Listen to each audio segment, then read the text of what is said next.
16. Great. And what about the fluidics? Fluidics. Sample volume, milliliters. Let's just do 2 mils for this because it's a 4x. And what flow rate should we use? This one you said is a lot, so down here it calls for a flow rate with 4x of 1.7 to 3. So you want to just do a 2? That sounds like a plan. Okay.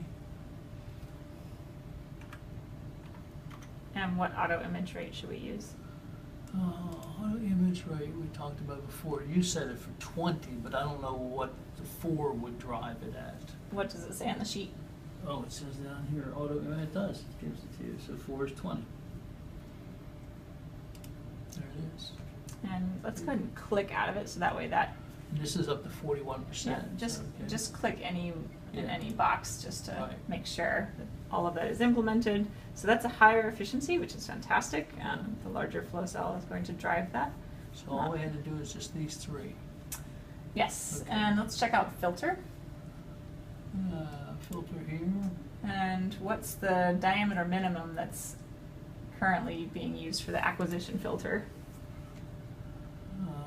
Acquisition filter. Which one is the acquisition? So filter? acquisition filter is the filter applied prior to collecting data. So any particle less than 20 microns will not be imaged. Oh, this is the one that's for so imaging. we want to make sure that we are imaging particles Right. So this of what size?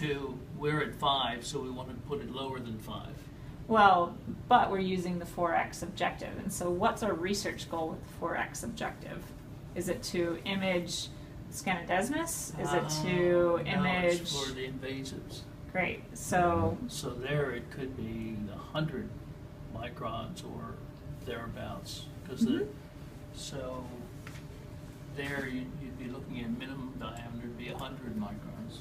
and are you sure that you would want to use 100? Are you sure that there are not particles that are 99 microns that will be eliminated because of that filter, or are you going to create a larger margin in this particular scenario? Because the 4x can image, according to that sheet, down to 12 microns.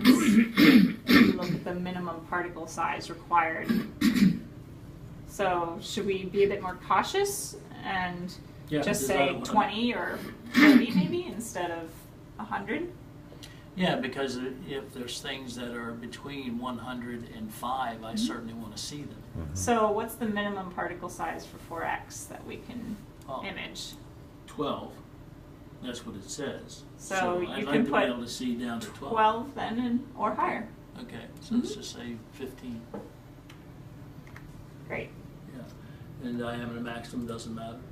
As long as it's It's 4,000. larger than, yeah, that's So fine. it's more than enough. Yeah, yeah. Okay, You just so want to now make I sure it's not set understand. at Right. 600 or something, and Right. because there are particles of that size that could pass through a 300 micron flow cell. Right. So I've got to remember basic size acquisition filter is capturing the image itself that you're looking for. Okay. So let's go up to the fluorescence and scatter tab. This is not relevant on your particular instrument, but we're actually going to make sure that the laser is not enabled because we don't need that particular function. So you we can don't uncheck get rid the of that. enabled laser box, Right. and then we're good to go. Okay, great.